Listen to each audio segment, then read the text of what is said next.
What's up guys, NepentheZ here and welcome back to another episode of The Road to Glory. We have got 10 more games of FUT Champions today.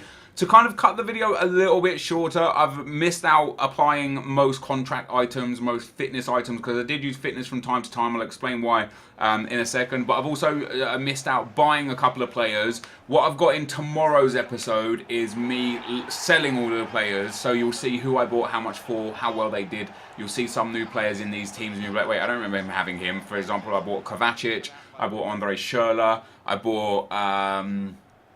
I bought Musa, just to name three, and I had the video and it was like 27 minutes long after showing contracts and stuff like that, so I cut out kind of the irrelevant stuff, and here we are now. It's like an 18 or 19 minute video, so I saved basically you watching 8 minutes of me applying contracts.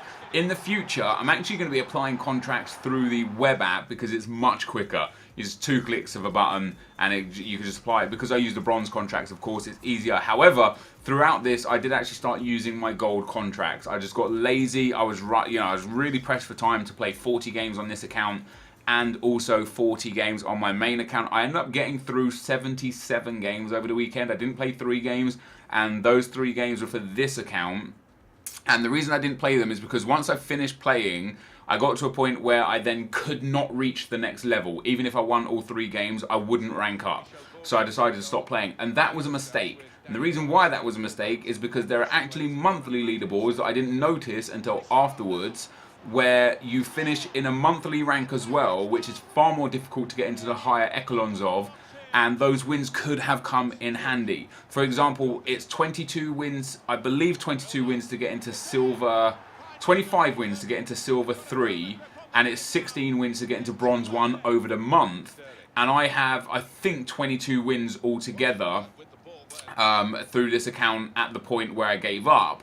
And if I played those final 3 games and won those final 3 games, my monthly rank would have gone to silver 2, and instead it is bronze 1. So basically, bit of a mistake there from me. I should have played those final games, and I urge you guys, if you have got the time, because like I did it because somebody tweeted me. He was like, hey, you know, I stopped playing at this point because I can't rank up, and I was like, hey, that actually makes sense. What's the point of me playing my final 3 games? Well, there is a point, because there's monthly leaderboards. Now, I don't know what the prize pools are for the monthlies. I don't know if you even get prizes or if it's just a ranking for future, future months. I don't know if there's prizes attached to it. I don't know if it's only for the LAN events. I don't know what it's for. EA haven't really spoken about it, or if they have, I missed the information. So if there is any information out there about the monthly leaderboards and monthly prizes, feel free to send it to me and let me know about it. Now, FUT Champions. Yesterday we talked a lot about the length of time to play the games and what needs to be qualified, and there was, generally a lot of people agreed with me that 40 games over a 48-hour period, and specifically being on the weekend, is a bad thing. Some people disagreed, suggesting that, only the best should be rewarded, and that's what FUT Champions is for. And while I don't necessarily disagree with that, what I disagree with EA is that they only have the ability for good players to earn rewards. If you think about it logically, in the draft, you have to win the draft to get the best rewards. In FUT Champions, you have to win games to get the best rewards. And in divisions, you have to win Division 1 to get the best rewards. There's no kind of thanks for playing kind of reward structure, which I think there should be. And even if that's not FUT Champions, it would be prudent, in my opinion, of EA to have either a game mode or a feature within the game where every X amount of games that you play, you get a reward that scales up. EA have shown this year more than ever that they are happy to give out prizes, and tradable prizes at that, and it has been confirmed that the Weekend League prizes will be tradable. So, they're giving out way better things in FUT Draft, in my experience. Somebody, for the first time I've ever seen in the draft offline final, got a 50k pack and a 25k pack for winning. One of the best prizes I've seen in online on Twitter for winning the online draft was a 100k pack, 45,000 coins, and a 15k pack, totaling to 160,000 coins worth of prizes for 4 games won. In FUT Champions, if you finish in the top 100, you get 2, 3, 4 100k packs, you get hundreds of thousands of coins, and you get premium Team of the Week packs, which I think, if I remember correctly, contains all of the Team of the Week players. If you finish in the elite structures, you get 100k packs, you get premium Team of the Week packs, where it only contains a certain amount of players, and eventually you just, Scaling down even to Gold 1. Gold 1 is 50,000 coins and 2 100k packs. Like, you know, they are giving out prizes. So in my opinion, it would be prudent to say, have a structure of games per day, per week, per month, per year. Per day, one game gets you a free 5k untradeable pack, whether you win or lose. 5 games gets you a free untradeable 7.5k pack. 10 games gets you a free untradeable 15k pack. And 20 games gets you a free untradeable 25k pack. So make them untradeable so that it doesn't really make any difference to the market. It only really helps the person, and they're not exactly the best rewards anyway. Ultimately, all that it's going to do, all it's really going to affect is the consumable market. It won't really affect the player market. And have that as a daily target. You know, 4 different prize ranks, bang, done. Over the week, have it a little bit better prizes, but a little bit more difficult to get. So say the first category would be 10 games played, 5k untradeable pack. 25 games played, a 7.5k untradeable pack. 50 games played over the week, you get a 15k untradeable pack. And 100 games played over the week, you get a 50k tradable pack. You know, 100 games for a 50k pack, I think that's fair. You know, you're going to end up earning a shit ton of coins, a lot of coins. Apologies for swearing, it just slipped out that one. A lot of coins for playing those 100 games anyway. You're going to earn, you know, 100 games at what, 500-600 coins, you're going to earn 50 to 60,000 coins. So being rewarded with an untradeable 50k pack wouldn't be too bad. And then for monthlies, you could go even further and say 50 games played in a month gets you A prize, 100 games in a month gets you B prize, 250 games in a month gets you C prize, and you know, 500 games in a month gets you D prize. And then for the yearly prizes, again, you could do it again for the year, and then have it happen every day, every week, every month, every year, so that people that play just get rewarded and make them untradeable. But then at that point, it doesn't matter if you're good or bad, it just matters that you're playing. And I think people would enjoy that a lot more. Now, there are some things to be said that, hey, what could happen is that people might just go into an offline game, let the AI kick off, pause it, quit, that counts as a game. And yeah, there's going to be people looking to manipulate things like this all the time, there's no question about it. But they could do it for just online games, they could do it for only if the game is completed in 90 minutes. I'm sure they could code something like that, I don't personally know, but I think it'd be a good way to bring people into the game that aren't able to play well, but can play a lot, into the game a bit more. And you know, there's no reason to put it into FUT Champions. I do agree that FUT Champions is called FUT Champions because it is based on the people that are able to win the daily tournaments, but I do think it would be a good idea. You let me know what you think about that in the comment section below. Now, in terms of qualification for FUT Champions, it has been discovered that promotion from Division 2 is enough to get you into the FUT Champions on the weekend. Also, holding in Division 1 is enough. I would assume also winning Division 1 would be enough. And of course, winning Division 2 would be enough because promotion from Division 2 is also enough. So I'm interested to know what happens in Division 3 and Division 4 and whether you can qualify from those, because the snippet says from the top divisions. In my opinion, top divisions are 1, 2 and 3. So if you guys are up in Divisions 1, 2 and 3, please let me know what criteria you finished on in seasons and whether or not it qualified you for the weekend league. That would be awesome. And then in terms of the weekend league qualification, someone said that it's very silly that people can play the weekend league, the daily knockouts over and over. And we discussed this briefly recently in a previous video, yesterday or the day before's video. And I said, like, you know, like people gave me a bit of grief for playing more in them because I'm, you know, reducing the opportunity of other people to get in. Well, as it stands now, you can actually qualify through the divisions, so that's kind of irrelevant. Like, if you can't use the daily tournaments, just go and rank up divisions as much as possible. Get into a position where you just need one result from your divisions to qualify. Wait until Monday, qualify, bang, job done. You know, you can do it really easy. You can set yourself up really easy. But on top of that, I do agree that what should happen is that once you've qualified from the daily knockout, that tournament should then become locked for you. However, they need to bring tournaments back where you can still play and win those prizes. So let's say you have 10 attempts to win a tournament and the tournament prize is a 7.5k pack and 500 coins, and in attempt 3, you win that tournament. At that point, lock that tournament, but unlock one that's like below it on, you know, when you click through them, have like the daily knockouts on the top. Once you qualify, have like a layer below where you now have 7 attempts left on that tournament and it's been unlocked, and the only people that can play in that tournament are people that have already qualified. So what you're doing then is you're saying, if you haven't qualified, you won't be coming up against people that have qualified, but if you have qualified, you can still keep playing these daily knockouts to earn the prizes, but you're playing against other people that have also qualified. Might make it a bit tougher to win them, might give you more of an indication of how hard FUT Champions might be for the weekend, but it does allow those of us and those of you that, you know, haven't qualified through the knockout tournaments to know that, hey, the people that I come up against, they're not qualified. So I'm not, you know, it's not like you know, Huge Gorilla could win the daily tournament straight away, then he could play it again, and 4 people are going to face against Huge Gorilla, and it's going to be frustrating for them. But if he gets put down into a different tier to play those games, I think it suits everyone. I personally think that's a good idea. I don't think EA are going to change too much this year, maybe next year in the game. Like, you know, this year's game has been a huge success, and whilst we are discussing potential prudent issues within the game, I do want to take my hat off to EA for what they've done, because I think FIFA this year is fantastic. I played 77 games over the Friday, you know, late Friday night, Saturday, Sunday, and as frustrating as the game was for me because of certain things, it was a lot of fun, a lot of camaraderie, a lot of people struggling, a lot of good and bad tweets on Twitter, a lot of eye-opening issues within the game were found. A lot of people, and I mean a lot of people, going park the bus, counter-attack from kickoff, and I get why. I do get it, don't get me wrong, I understand why people do it, and it's the onus is on me as a player to figure out how to beat it.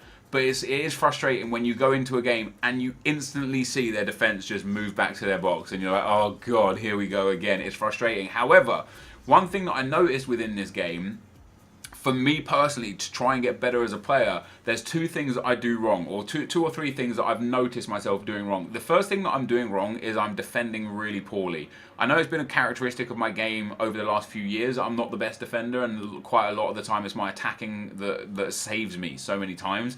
But against part of the bus, sometimes those attacking abilities kind of come unstuck a little bit. And in this game specifically, because of how hard I personally find the shooting, and how from time to time the game just decides that your opponent is literally unstoppable as a goalkeeper. You know, goalkeeper's one of those ones where you don't control the goalkeeper, your opponent doesn't control the goalkeeper. It is literally the AI making those decisions, and those are the ones where it does get frustrating. You know, like that shot there from Musa went in the back of the net. On another day, I'll try that shot 20 times in a game, and the keeper will palm every one of them wide. It's very weird how it decides whether or not that's going to be effective opportunity for you or not. But that aside, like the AI nonsense aside, because there are games, and you will see a game in this video where I did not deserve to win. It might even be this game. I think it is this game.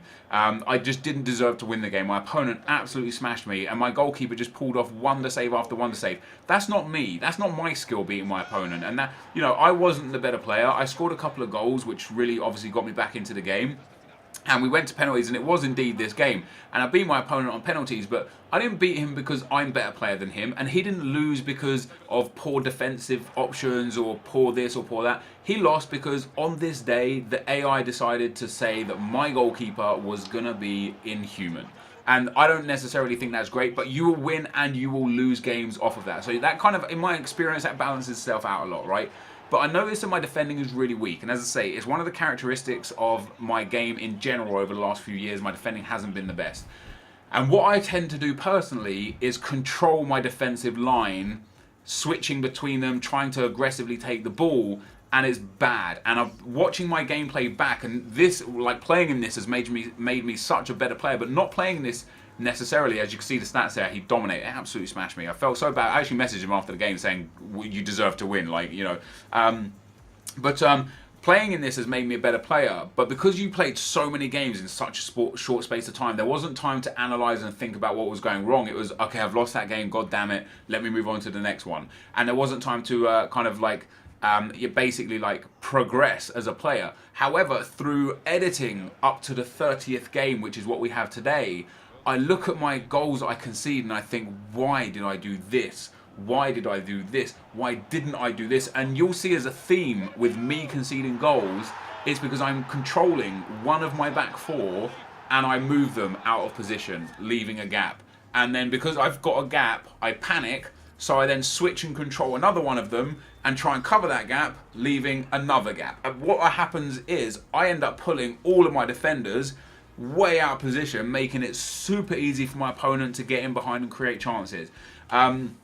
So for me, that's something I've got to figure out and work on going forwards, because I really think I can get elite in my road to glory. You know, we're into gold 3 now. We're 4 wins away from gold 2. We're 8 wins away from gold 1, and we have, I believe, 12 games left. So if I can maintain a 66% win ratio, we could get to gold 1 here, which would be phenomenal. Like, didn't expect it. Gold 3 in itself is a great achievement, in my opinion, for a road to glory account where I just don't have much, you know, I don't have many resources. I think I've done great to reach gold 3, but I'm very upset that in some of the losses that I've taken over the last 28 games, I could easily have won them if I was just a better defender, not a better attacker, because I'm scoring goals. I don't think there's a game where I don't score a goal. I score 1, 2, 3 goals every single game. That's not the problem. The problem is the defensive side of things. So for me going forwards, not controlling my defensive line, not using second man press. Hopefully next weekend, when we, you know, supposing that we get into the weekend league, I haven't even tried to qualify for it yet, and it's already a late Monday night. Supposing we get into the weekend league next weekend, I would expect to defend better, and if I don't, that's my bad for not progressing as a player. The other thing that I noticed a lot with my gameplay is how much I panic and how much I rush when I'm in possession. What I found, as I say, what I found a lot was that people went part of the bus from the off, and instead of me just playing a really clean game, and this is actually something that Hectic Jukes was kind of not complaining, but took issue with on Reddit. Instead of just playing a clean passing game and either waiting for my opponent to make a mistake or waiting for him to have a lapse in concentration because of because of how much possession I have, or just literally just taking it through to a point where he now has to either attack me or go to penalties, which some people actually even played for penalties straight away. But I noticed that what would happen is I would get possession of the ball. I'd see my opponent's team, 5 at the back in his box, 4 midfielders just outside his box, and 1 attacker chasing the ball down. What I would do is I'd try and sprint at his defence, try and play 1 pass and maybe get a shot away, when in actuality what I should have done is played a calmer passing game. And that, again, could have been the difference in 1 or 2 extra wins, which could have been the difference in gold 2 or gold 1. And then in the losses that I took because I drew my defenders out of position, could have again been the difference between 1 or 2 losses that could have been 1 or 2 wins, or 2 or 3 being 2 or 3 wins, that could then have been the difference between gold 1 and elite. So if I can clean my game up heavily and really kind of like focus on my defensive side of things and not panic when I'm in the lead, or when I've got possession, I definitely feel like 30 wins out of 40 games in Road to Glory is possible, giving us an elite prize, which would be amazing. Now, in the last game for today, guys, we end up going 1-1 with our opponent here. He puts the ball across, and Saul, of all people, wins the header to take him to 2-1, and then he cuts down the right hand side here with Inaki Williams, who I believe was a substitute for him, although he doesn't have much stamina there. I can't remember if he started him or not, and he gets another header against me. I got to figure out headers, man. People are scoring headers against me left, right and centre, and he scores a header to make it 3-1. And then late on into the game, I do manage to pull a goal back. Sansone plays it into Carrasca Guerrero, however his name is pronounced. Got the shot away, it deflected in.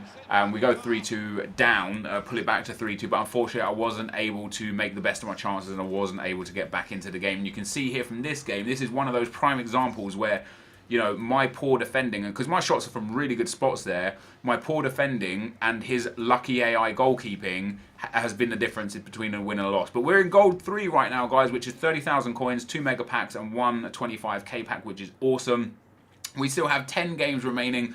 Our best target could be 28 wins, which would be gold 1. We need 26 wins to reach gold 1. So if we can win 8 out of 10 games, then we will be in a good spot. But this is going to be the end of the video for today, guys. If you did enjoy it, be sure to leave a like, rating, comment, and subscribe to my channel if you haven't already. But for now, guys, I'm out. Peace.